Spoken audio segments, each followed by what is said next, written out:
Take responsibility. A classmate who used to look down on me. We hadn't seen each other for years, but a chance encounter led to a reunion. As adults, we sometimes apologize for our mistakes. She was one of those people, but I had something to say to her. Little did we know that one sentence would drastically change our fates. My name is Alex Foster. I'm currently working as a pediatrician in a hospital, though I've only returned a few days ago. Until then, I was training at another hospital. Training might not be the right word. It's more like I was sent away by my mentor. I used to work at this hospital under my mentor.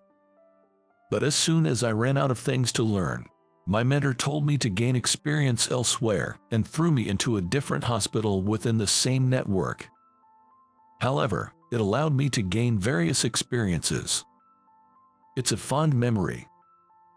My mentor is retiring, and I was recommended as the successor. It's been 10 years since I returned. Although I've only been back for a few days, today is my first day starting work. Despite all I learned from my mentor, nothing starts until I actually see patients. In pediatrics, many children come in suffering. I need to carefully examine each one and always stay alert not to miss any critical signs. That's why collaboration with nurses is crucial, especially since I've only just arrived. Nurses know the patients better, from their characteristics to how to cheer them up. Honestly, I feel like I might hold things back at first, and few nurses know me. The veteran head nurse, Dorothy, is an acquaintance, but naturally, the new or mid-level staff either don't know me or have vague memories. Thinking about it, 10 years feels like a long time. It's almost like starting from scratch in terms of relationships. So, I decided to start by memorizing the names of the nurses working in pediatrics. After all, it's only natural to call people by their names, and getting them wrong is rude. But then, as I was looking through the list of pediatric nurses, I came across a familiar name. Sarah. Seeing that name brought back memories. I'll never forget, it was back in high school.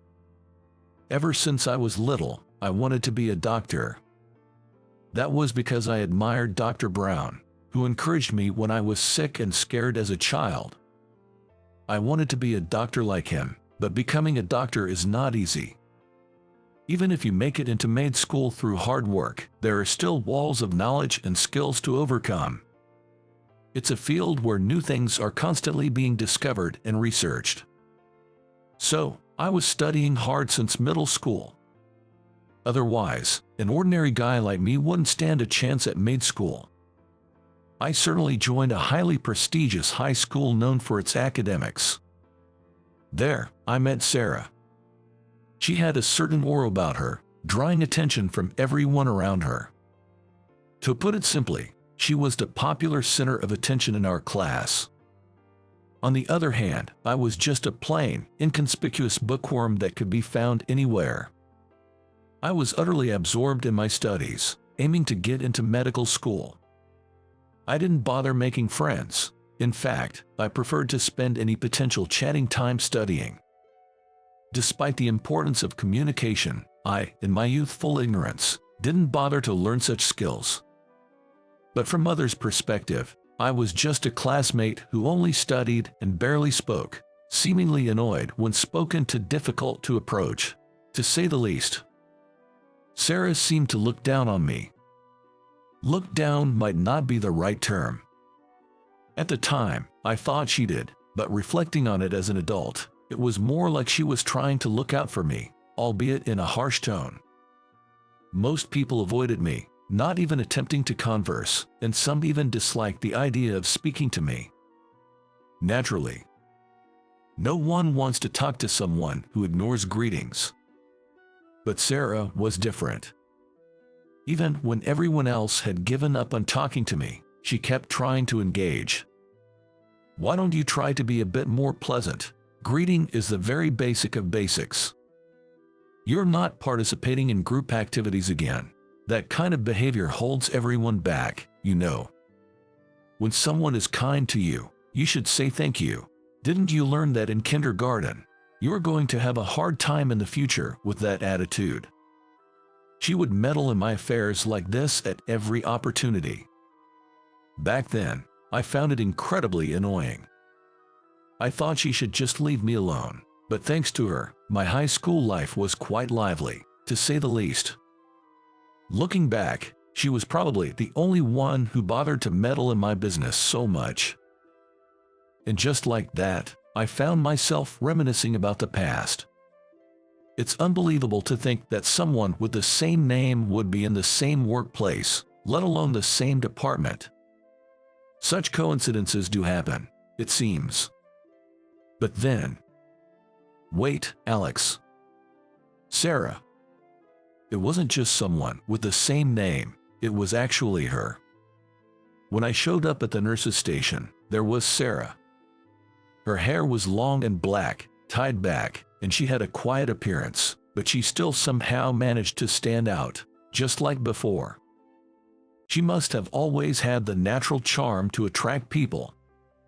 I recognized her immediately, but it made things awkward. After all, she knew me from back when I could barely hold a conversation. It's utterly embarrassing. Of all places, she had to be the only one at the nurse's station. Dorothy had gone to the restroom, it seemed. No way, Alex. I thought it was a coincidence that the new doctor had the same name. I'm just as surprised. Sarah, flashing a bright smile, glanced around nervously. Realizing it was just the two of us, she said, "You're a doctor now, haha. I never thought you'd actually become one. But don't hold us back like you used to, okay?" Ick, I must still be that unapproachable classmate to her. Ahaha, I'll do my best. All I could do was offer a wry smile. After all, the old me was indeed terrible, to the point where it's understandable that she'd caution me not to hold anyone back. But that's all in the past. Fortunately, I acquired a decent level of communication skills after entering university, and I've been a doctor for 10 years now. I'm a bit different from back then. I noticed Sarah's eyes widen from a distance as she saw me talking to Dorothy, having returned. Seeing her reaction made me feel somewhat happy, as if I had grown a bit, but the embarrassment of being reminded of the past made me avoid her and stick with Dorothy for the rest of the day. However, a week later, Sarah asked to have a serious talk with me. The location was the break room, as she offered me a coffee and took a seat. I wondered what this urgent discussion could be about. If it was about work, Dorothy would be more suited for the job than me. What could she possibly want to talk to me about? I didn't have the best impression of her, but if it was work-related, I had no choice. It might have been something difficult for her to discuss with other nurses. With that thought, I was ready to listen, but Sarah hesitated, fidgeting and unable to start. Just when she seemed nervous and downcast, she suddenly apologized. "I'm really sorry for my disrespectful behavior." What?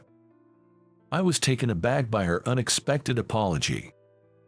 This was a surprise to me too. It's fine. I wasn't bothered by it. That's not the point. You've been avoiding me ever since, Sarah said, looking down. I realized I had inadvertently caused a misunderstanding by avoiding her to not be reminded of the past.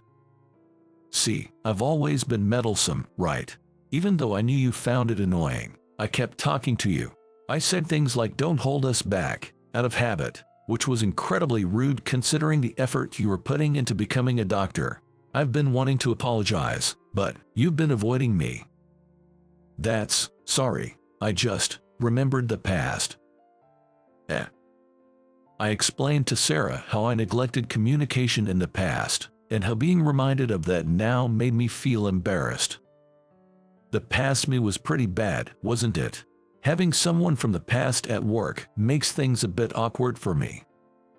So, that's how it was. I thought I had offended you. Not at all. If anything, I'm grateful, I said, clearing my throat and checking if anyone was around. What I was about to say was a bit embarrassing. Actually, I'm still pretty new here and things have changed a lot since the old days, so I'm honestly still a bit confused. Dorothy is busy too, and I don't have many people I can talk to without reserve, so I was hoping for your support. Perhaps she had intended to assist me all along. With that thought, I suggested this to Sarah, and she widened her eyes in surprise, laughing. You really have changed. You used to hate even talking. Her smile was stunningly beautiful, and it took me by surprise. No, I shouldn't get any weird ideas. Sarah is a single mother, after all. Just yesterday, her son wasn't feeling well, and she had to take an emergency day off. It's silly for me, a single man, to be charmed by Sarah, who is busy raising a child. Sure, Sarah might be single now, but that doesn't mean she doesn't have a partner in mind for remarriage. I shouldn't look at an old acquaintance with rose-colored glasses. I was determined to stick to this resolution, but it would soon crumble. This happened about half a year after I joined the department. As it got colder, the number of children catching colds increased, making the pediatric department busier. During this time, Sarah was no exception. Her son's ill health led her to leave work early on several occasions. And in the past few days, she had been taking some time off, which started to concern me. Though she must have a regular doctor, hearing that an old classmate's child is unwell naturally made me concerned. In the past 6 months, Sarah had been a great help to me. With her natural charm, she was popular among the nurses and had a lot of influence. That's why she was quick to notice any dissatisfaction among the nurses and often provided me with valuable advice. I have my own way of doing things, but I don't want to cause confusion in the field. In the process of finding methods that work well for everyone, Sarah's information gathering proved to be incredibly valuable. That's why I felt the desire to repay her kindness in some way. Still, I hope her son is all right. These thoughts occupied my mind as I worked through the night shift. Since our patients are children, we conduct night shifts to prepare for any sudden changes in their conditions. But tonight, I was called to the nurse's station. Apparently, Sarah had called. It was past 10 p.m. What could it be at this hour? Hello, this is Alex. Alex, what should I do, my son? Sarah was clearly distressed. Her voice trembled, and I could tell she was probably crying.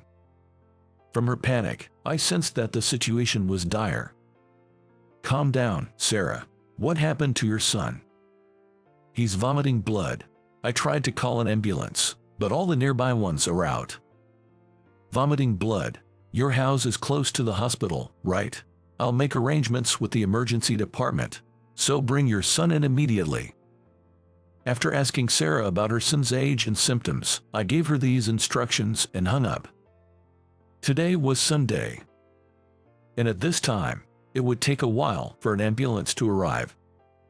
Since their house was close and she could transport him by herself, that seemed like the better option. I immediately went to set things up with the emergency department at the hospital. Knowing the symptoms in advance makes it easier to respond. After relaying the information I received, I made all the necessary preparations and waited for Sarah's arrival. Soon after, Sarah rushed in, carrying her 5-year-old son. Her face was pale, and her confusion was evident. No matter how accustomed one is to seeing sick children at work, it's understandable to be shaken when it's your own child. How long ago did he start vomiting blood? Were there any other symptoms? I don't know. He suddenly started coughing and then vomited blood. He seemed a bit unwell before, but I never expected it to get this severe so suddenly. Got it. Let's have a look at him. Sarah, try to calm down. If you remember anything else, let me know right away. I tried to soothe her, who was pale with fear, and headed to the examination room. A few days later, It turned out that Sarah's son, Tyler, had developed severe pneumonia. It started as a common cold, but Sarah's parents had given him cold medicine in an attempt to help, which delayed the discovery of his condition. Moreover, Tyler himself didn't want to trouble his mother and didn't mention his symptoms, making things worse. Early detection is crucial for children's colds. While it's fine to administer cold medicine when you know it's a cold, taking it unknowingly to suppress symptoms can lead to severe conditions by the time it's noticed. Over-the-counter cold medicines only alleviate symptoms. They don't cure the root cause. In this case, the deterioration was likely due to Sarah being unaware of the actual condition. Fortunately, because she brought him to the emergency department quickly, they were able to treat him, and the medication worked. After some time in the hospital, his condition began to improve. "Thank you so much for everything. I'm sorry for panicking like that." "It's fine. That's a normal reaction. Any mother would worry if her beloved son suddenly fell." Besides, Sarah had only recently gone through a divorce. It was due to her ex-husband's infidelity last year, which must have been stressful for Tyler, possibly exacerbating his illness. Regardless, she was relieved that he was on the mend now. However, she insisted on personally thanking me. I was in such a panic. It never occurred to me that I could just bring him to the hospital myself since we live so close. You calmed me down and extracted the necessary information. And to think, you used to be so bad at talking to people. You've really grown up. And I have to admit, it's a bit frustrating. She said this with a smile. Her clear skin and sparkling smile were beautiful, and I caught my breath. I remember, I used to find Sarah annoying, but I could never really dislike her. That's what I never forgot about her, and just seeing her name brought back memories. So, my high school life wasn't disliked but noisy because, deep down, I had feelings for her. Realizing this at my age, I must be incredibly dense. It's a chance for gratitude. While I don't see it as an opportunity, I do want to get along better with Sarah, given the chance. So, I gratefully accepted her offer of thanks, but I'm mindful of the fact that she's a single mother. I made sure to be considerate about that aspect. Thus, when Sarah invited me for a meal as thanks, it turned out to be at her place. I was a bit surprised, but Sarah and I are old classmates, and there's nothing inappropriate about our relationship. Reminding myself of that, I decided to visit their home after Tyler had recovered and been discharged from the hospital. I brought a gift to celebrate Tyler's discharge from the hospital.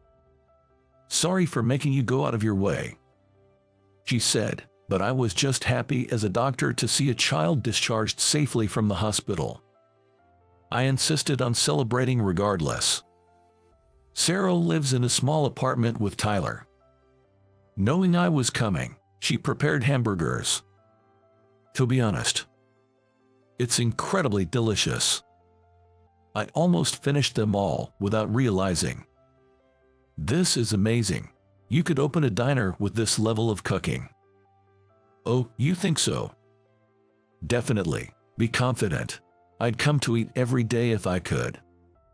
Then, come and eat. Sarah laughed as I got carried away with my compliments. Despite being a mother, her smile hasn't changed from our school days.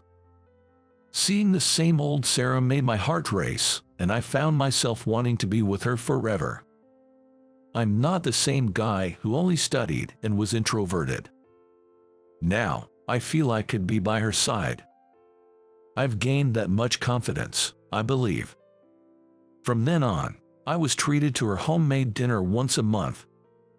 But I couldn't just eat for free, so I made a deal to play with Tyler in exchange for the meals. Sarah, being busy with work and household chores, didn't have much time to play with Tyler. So, my offer was greatly appreciated, and I took him out for outdoor activities like playing ball on my days off. Seeing Tyler fully recovered and running around made me as happy as if it were my own achievement. He grew quite attached to me, even crying when I had to leave sometimes. For that reason, I've stayed over a few times, and what started as once-a-month visits turned into 2, then 3, and before I knew it, I was living with Sarah and Tyler. I intended to date her properly before any talk of living together, but I truly fell for Sarah. So, I told her, I want to be Tyler's father. I want to be by your side. To which Sarah replied, Tyler wants to call you dad, and I too want to call you my husband. Really? Yes, and you always enjoy my cooking so much. That makes me really happy. It's because your cooking is too good. Seriously, you've completely won me over with your food. I feel like I can't do without it now. You've got to take responsibility. Okay, as an apology, I'll cook for you, she said, blushing yet smiling, and we became a couple. Our relationship skipped straight to marriage from being classmates, but things between Sarah and me are good. If the high school me saw this, he'd be shocked. Marrying the woman who I thought looked down on me. Well, it was just my misunderstanding that she was looking down on me. Life is unpredictable. But one thing I can say is that I love Sarah now, and I see Tyler as my son. We hadn't had our wedding ceremony yet because Sarah is pregnant, but someday, we want to have a small wedding with Tyler and our new baby, be it a brother or sister. Working in pediatrics, I see many children, but my son is the most adorable to me. Marrying me has given Sarah more time and financial freedom, allowing her to spend more time playing and going out with Tyler. The increase in smiles in our family makes me happy. I must continue to do my best so that Sarah and Tyler can remain happy. Being as broke as you are, you only have the option of sleeping outside. Throughout the trip, Elizabeth kept sniping at me with her words. When my wife Susan and I were about to head to the hotel, Elizabeth's words hit me even harder, as if to rub salt in the wound. Thinking I couldn't let this embarrassment happen in front of Susan, I was about to finally give Elizabeth a piece of my mind when, our staff here sure knows how to choke. Huh? Susan ignored Elizabeth and went into the hotel by herself. Then, as the manager came out from the back of the hotel with a smile, welcoming my wife, Elizabeth's face turned pale upon hearing his words. My name is John. Traveling is a hobby of mine, and my wife Susan shares the same interest. Our meeting was facilitated by this shared passion. Thank you for joining our sightseeing tour today. We will do our utmost to ensure you have a wonderful 3 days with us. Being a travel enthusiast, I often sign up and participate in sightseeing tours. Susan, like me, frequently joins these tours as well. During one tour, Susan and I ended up sitting close to each other, naturally leading to more conversations between us. Oh, John, were you also on that tour recently? Yes, I was. The scenery was breathtaking, and the food was delightful. I've been thinking about going on that one too. Really? I have some photos if you'd like to see them. It might give you a feel for it. Would you? Thank you so much. Susan seemed genuinely interested in my travels around the country. As I showed her the photos, she scrolled through them with excitement. Susan really loves traveling. I thought to myself as I watched her eyes sparkle with enthusiasm. That's beautiful. Thank you for sharing. Not at all. I'm glad we have so much in common, Susan. Me too. It's really fun hearing about your travel experiences from a different perspective, John. I'm glad you think so. From then on, Susan and I stuck together for the rest of the tour. Spending time with Susan was always enjoyable. She always listened to my stories with a big smile, making me feel comfortable talking. Even after the tour ended, we continued to stay in touch. After several dates in nearby places, our relationship blossomed and we eventually got married. Before and after our marriage, we never missed an opportunity to travel. Despite the downturn in the tourism industry, we continued to travel as much as we could. What should our next destination be? Somewhere we've never been would be nice. We spread travel magazines across the dining table, pondering over our next destination. Every year, we made sure to take substantial time off to fully enjoy our travels. That sounds about right.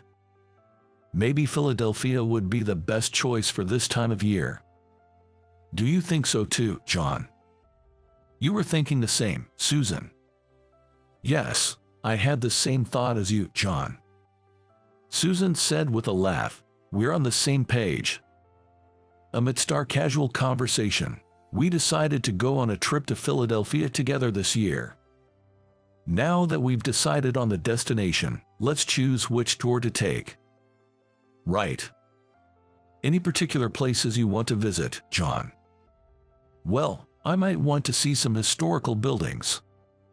Then, let's do that. Maybe this one, a tour of historic buildings with a stay at a luxury hotel. A luxury hotel sounds great. It's not often we get to stay at one. Let's splurge. Oh, but wait a minute here. What's up? Just wait and see. It'll be a surprise for the day. Susan, having decided on the tour, was smugly smiling as she made some calls. I wonder what she's up to. Well, as long as Susan is happy, it's all good. With that thought, I decided not to dwell too much on Susan's actions at that moment.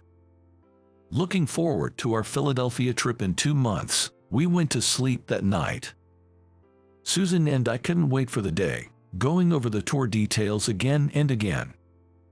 We kept telling each other, I'm looking forward to it. I thought to myself, we're like elementary school students who can't wait for their field trip. And then, on the day of our Philadelphia tour, I'm so excited. Me too. Arriving at the tour meeting spot, we were filled with anticipation for the journey ahead. What should we eat? You sure do love your food, Susan. Well, delicious food is the essence of traveling. Haha, that's true. Ladies and gentlemen, thank you for joining our Philadelphia tour today. We will do our utmost to ensure you fully enjoy your time. My name is Elizabeth, and I'll be your guide for today. Elizabeth, stepping forward, greeted us politely. Elizabeth. Hearing a familiar name, I couldn't help but stare at her face. Could she be that Elizabeth? John, is something wrong? No, it's nothing. Elizabeth was a classmate from my school days. It was a story from over a decade ago. Back then, Elizabeth and I were in the same class. While Elizabeth stood out in the class, it wasn't because she was popular. Guys, you won't believe what I heard about her. What? Tell us. Come on, spill it. She was the type to gather attention by spreading rumors about others. Some of Elizabeth's rumors were baseless, while others had a grain of truth. Gossip and rumors are irresistible topics for teenagers. During those impressionable teenage years, it's easy to speak bad things about someone you're not particularly interested in. Unfortunately, I became one of Elizabeth's targets. Speaking of which, I heard something the other day. Standing in front of the teacher's desk, Elizabeth began talking loudly enough for everyone, not just her group of girls, to hear. John is super poor. Really? Is that true? So, that's why his clothes always look so worn out. Yeah, he's so poor, he can barely afford new clothes. Isn't that sad? Poor thing. Elizabeth, glancing over at me, shouted such things loudly. Her group of girls also seemed to be pitying me deliberately. Spreading such rumors, what's the fun in that? Indeed, my family wasn't wealthy. But we weren't in such dire straits that it warranted being fodder for my classmates' amusement, and honestly, it was unpleasant. Moreover, I hardly ever spoke with Elizabeth. And is it really that fun to gain attention for spreading rumors about others? I grew up carrying this smoldering resentment towards Elizabeth. After graduation, I had no contact with Elizabeth, so she completely vanished from my memory. But seeing her in person brought all those memories flooding back. Elizabeth, noticing my stare, seemed to realize that we were former classmates, and her eyes widened. It was a fleeting moment. She quickly narrowed her eyes and looked away from me. What's her deal? Just as I was getting excited about our fun trip, running into Elizabeth dampened my spirits. John, are you okay? Sorry, I'm fine. The Philadelphia trip was supposed to start without a hitch from there. However, Elizabeth's behavior made not only me but also Susan uncomfortable. Excuse me, about the story you were telling earlier. Oh, you can read about it in the pamphlet I handed out earlier. Elizabeth was blatantly cold towards Susan. Excuse me, Elizabeth, you were talking about this place, right? Yes, indeed. This building is very valuable. She was polite to those who were wearing designer clothes and who must be rich by the looks of them. What's with her? I'm sorry. Why are you apologizing, John?